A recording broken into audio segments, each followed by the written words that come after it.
Hi everyone, I finally found it. I know I'm late, I'm very late. I was trying to do all the Jason Friday the 13th movies during summer vacation, but I finally found Jason Lives. I watched it and yeah, fun movie. We get to see, so the movie takes place like after the events of the past one where the fake Jason, Roy is going around killing people. So in this one, Tommy Jarvis and his friend dig up Jason's corpse, and Tommy wants to burn and destroy Jason's corpse. And he accidentally brings Jason to life, and we finally get zombie Jason. And he then goes on a killing spree, killing everyone. Some of the authorities or the sheriff basically thinks Tommy's killing people to make it look like Jason is still alive. They said they even changed the name of the camp from Camp Crystal Lake to Camp something. So they were trying their hardest to basically erase Jason. They're saying that, no, Jason was never here, this never happened.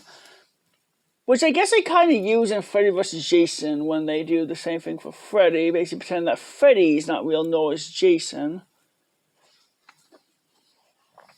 Speaking of Freddy, they reopen the camp. There's little kids and, the kids don't do anything. We don't get to learn any of the names except for Nancy, which might be a reference to Nightmare on Elm Street, as one of the main characters in the first movie is named Nancy.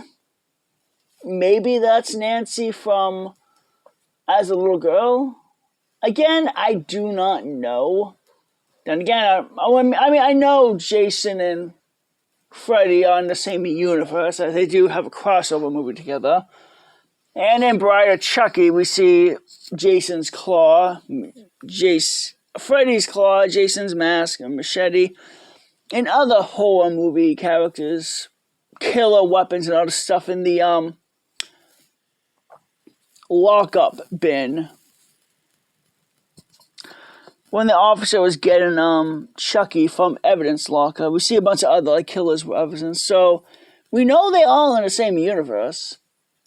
So is Jason first? In the timeline, is that Nancy that then grows up to face Freddy? It's possible that as a kid, her mind could have blacked out Jason and don't remember her whatsoever. Yeah, but none of the kids have any important roles. They don't do anything other than saying, we're dead meat, real dead meat.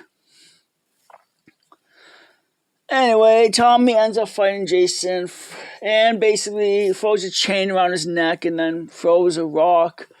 And then Jason gets to the bottom of Camp Crystal Lake, which then he's awakened by, in the next part, New Blood, where Jason fights a girl like Carrie, who can levitate with her mind. Alright, so the kills are good. They're fun. Like the movie. Alright, so again, a gray disc.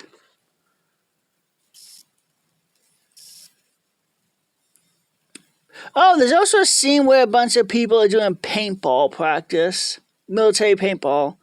Jason kills them all. So the movie's fun. Great movie. Alright, bye.